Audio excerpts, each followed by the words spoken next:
अस्सलाम वालेकुम डॉक्टर्स, कैसे हैं आप? उम्मीद करता हूँ खैरियत से होंगे। मैं हूँ आपका host doctor juice and I am here to teach you some basic concepts, some tips and tricks of the medical knowledge. और यहाँ मेडिकल नॉलेज से मुराद वो बेसिक नॉलेज है जो हर डॉक्टर के पास होना ज़रूरी है, इरिस्पेक्टिवली कि वो किस फील्ड में या किस लेवल पर काम कर रहे हैं। ये बेसिक नॉलेज ना सिर्फ आपको एक अच्छा डॉक्टर बनाएगा, बल्कि आपको लीगल इशूज़ से भी बचने में हेल्प करेगा इंशाल्लाह। ये हाइपरटेंशन की हमारी सेकंड वीडियो है और इससे पिछली वीडियो में हमने बेसिक्स ऑफ हाइपरटेंशन को डिस्कस किया था कि हाइपरटेंशन की कितनी स्टेजेस होती हैं और कितना ब्लड प्रेशर हो तो किस स्टेज में फॉल करता है पेशेंट, और मेलिग्नेंट हाइपरटेंशन क्या होती है। साथ ही हमने ये भी डिस्कस किया था कि हाइपरटेंशन जो है वो प्राइमरी भी हो सकती है, जिसको हमने इसेंशियल हाइपरटेंशन का नाम दिया था, और सेकेंडरी भी हो सकती है, जिसकी कुछ कॉजेज़ भी हमने डिस्कस की थी कि मोस्ट कॉमनली रीनल या एंडोक्राइनल कॉजेज़ होती हैं जो हाइपरटेंशन कर सकती हैं। तो आज की इस वीडियो में हम वहाँ से आगे चलेंगे। आज हम देखेंगे कि what is the pathophysiology of hypertension and what investigations can help us and what are the complications of hypertension. और आखिर में हम डिस्कस करेंगे कि what are the risk factors of hypertension. Right, आपको ये इक्वेशन याद होगी जो हमने लास्ट टाइम डिस्कस की थी कि blood pressure is equal to cardiac output and total peripheral resistance. इसकी पैथोफिजियोलॉजी ये है कि ब्लड वेसल्स के जो इंटीरियर लाइनिंग है, जिसको हम इंटीमा बोलते हैं, उसमें प्लेक अकोमुलेशन होती है और that will result in hypertrophy of the vessel wall and that will lead to fibrinoid necrosis of the vessel wall. और जब वो नेक्रोसिस होगी और ल्यूमन नैरो रह जाएगा, that will ultimately result in increase pressure.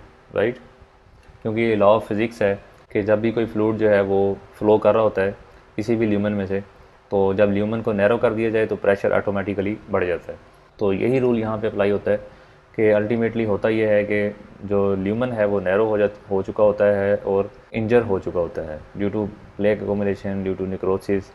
तो ultimately that will lead to narrowness of the lumen और that will lead to increase in blood pressure. तो ये विशियस साइकिल है और ये जो है अल्टीमेटली ब्लड प्रेशर को मज़ीद रेज़ करता रहेगा। दैट्स वाई ब्लड प्रेशर को कंट्रोल करना मुश्किल हो जाता है जब वो क्रोनिक हो चुका हो। राइट, उसमें हमें कम्बिनेशन देना पड़ते हैं मेडिसिन के 1 2 3 4, एटलीस्ट 3 to 4 ड्रग्स जो हैं वो देनी पड़ती हैं। तो उस ट्रीटमेंट की तरफ हम आते हैं बाद में। पहले आप ये देख लें कि कौन सी इन्वेस्टिगेशन हैं जो हमें हेल्प आउट कर सकती हैं। Help out in a sense कि इन्वेस्टिगेशन इसमें दो तरह की हो सकती हैं। नंबर वन, वो इन्वेस्टिगेशन जो हमें कॉज ऑफ हाइपरटेंशन बता सकें। राइट, और कॉज का मतलब ये है कि सेकेंडरी हाइपरटेंशन की कॉज, क्योंकि प्राइमरी हाइपरटेंशन हमने डिस्कस किया था कि उसकी कोई ख़ास वजह नहीं थी। वो या तो जेनेटिक कॉज थी, या लाइफस्टाइल की वजह से थी, या वो फैमिली हिस्ट्री की वजह से थी। राइट, तो जब हमने कॉजेज़ की बात की थी, जिसका हमने एक निमोनिक भी बनाया था, चैप्स डू, तो उसका मतलब ये था कि वो सेकेंडरी हाइपरटेंशन को शो करती है।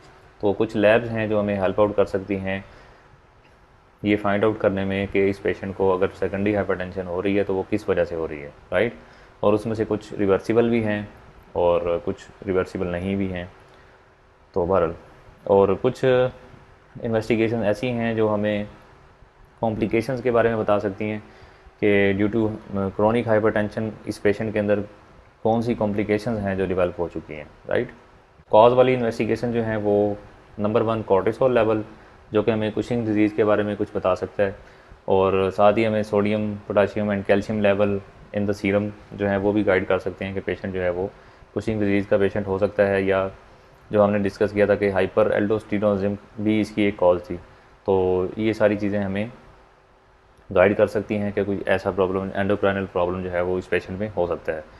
और इसी तरह हम TSH free, T3 and T4 जो है वो हमें गाइड करेंगे कि इस पेशेंट में कोई थायराइड डिजीज़ हो सकती है that can lead to secondary hypertension. Right, metanephrine level जो हैं वो हम सीरम में भी चेक कर सकते हैं और यूरिन में भी चेक कर सकते हैं, and that will guide us कि इस पेशेंट में जो है वो फियोक्रोमोसाइटोमा हो सकता है।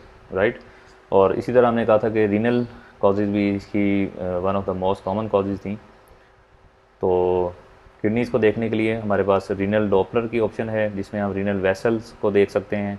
रीनल वास्कुलर हाइपरप्लेजिया हो सकता है या एथेरोस्क्लेरोसिस हो सकती है, that will lead to secondary hypertension. तो वो चीज़ें हमें यहाँ पे पता चल जाएंगी। और RFTs हमें गाइड कर सकते हैं कि रीनल की जो पेरेन्काइमा है किडनी का वो कैसा है।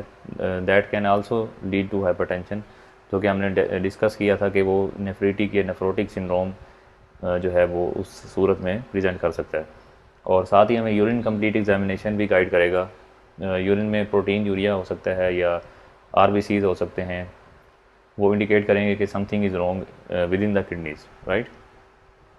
तो ये कुछ इन्वेस्टिगेशन थी जो हमें सेकेंडरी हाइपरटेंशन की कॉज को डिटेक्ट करने के लिए हेल्प कर सकती हैं, राइट।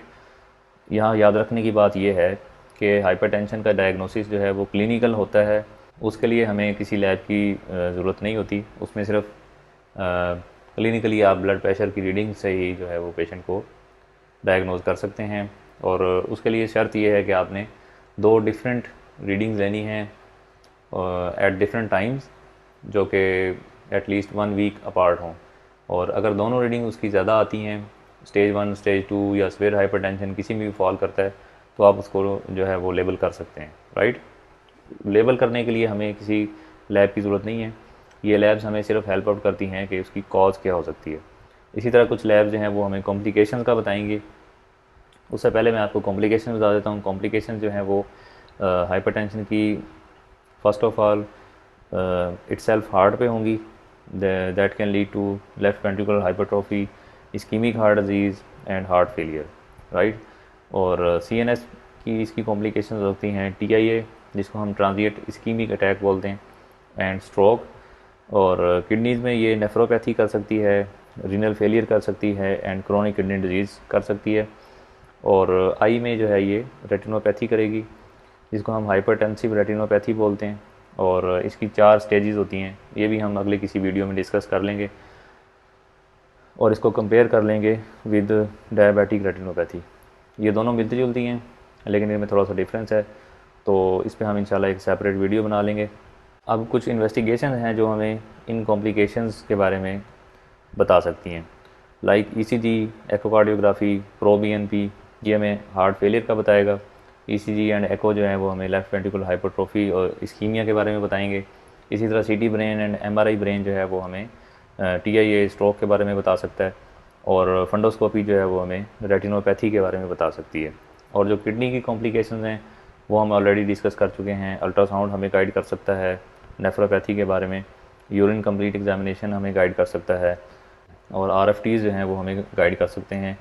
फिर भी अगर हमें डाउट ये हो कि kidney is the problem for secondary hypertension, तो इसमें अल्टीमेट जो है वो रीनल बायोप्सी होती है, जिसमें हम देख लेते हैं कि रीनल पेरेन्काइमा जो है वो कैसा है, उसके अंदर कोई डिजीज़ पैटर्न है या नहीं है, राइट।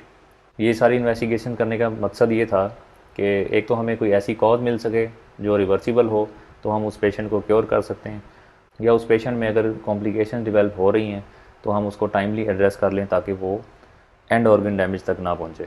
तो आपने ज़रूर उसको इन्वेस्टिगेट करना है कि हो सकता है कोई ऐसी रिवर्सिबल कॉज हो जो आप उसको सॉल्व कर सकें।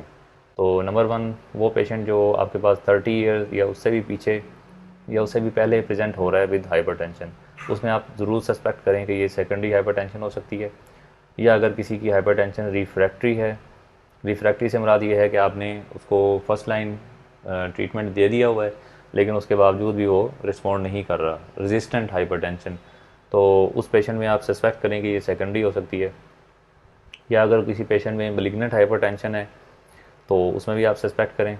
या एक पेशेंट आपके पास आता है और वो हिस्ट्री देता है कि मेरा ब्लड प्रेशर जो है वो सडनली राइज़ कर गया हुआ है, पिछले कुछ हफ्तों में, पिछले कुछ महीनों में मेरा ब्लड प्रेशर बिल्कुल नॉर्मल रहता था और अचानक से मेरा BP जो है वो ज़्यादा हो गया। तो ऐसे पेशेंट में भी आप सस्पेक्ट करें कि ये सेकेंडरी हाइपरटेंशन का पेशेंट हो सकता है। और इसी तरह अगर यंग पेशेंट है और फैमिली हिस्ट्री नहीं है फॉर हाइपरटेंशन डायबिटीज़, तो उस पेशेंट में भी आप ज़रूर सस्पेक्ट करें कि ये सेकेंडरी हाइपरटेंशन हो सकती है, और हो सकता है कि हम इस पेशेंट को रिवर्स कर सकें। उसके बाद हम रिस्क फैक्टर्स देख लेते हैं कि कौन से रिस्क फैक्टर्स हैं that can lead to hypertension. तो उसमें सबसे पहले मेटाबॉलिक सिंड्रोम है, जिसको हम सिंड्रोम X का नाम भी देते हैं। और उसमें डायबिटीज़, ओबेसिटी, डिसलिपिडीमियाज एंड हाइपरटेंशन, ये एक पूरा कॉम्बिनेशन है, इसको हम मेटाबॉलिक सिंड्रोम बोलते हैं। अगर आप चाहें तो मैं इस पर भी अलग से वीडियो बना सकता हूँ इफ़ यू सजेस्ट। उसके बाद ओल्ड एज एक अलग से रिस्क फैक्टर है for hypertension. Obstructive sleep apnoea एक अलग से रिस्क फैक्टर है। हाई सोडियम डाइट या सेडेंट्री लाइफस्टाइल जो है ये भी एक रिस्क फैक्टर है for hypertension. And family history भी एक रिस्क फैक्टर है for developing hypertension especially in earlier age, right. तो ये थी एक ब्रीफ सी डिस्कशन के how can you approach towards a patient of hypertension. I hope आपको इस वीडियो से फ़ायदा हुआ होगा। इसको लाइक एंड शेयर कर दीजिएगा ताकि दूसरे लोगों तक पहुंच सके। चैनल को सब्सक्राइब कर लीजिएगा ताकि नई आने वाली वीडियोस आप तक पहुंच सकें।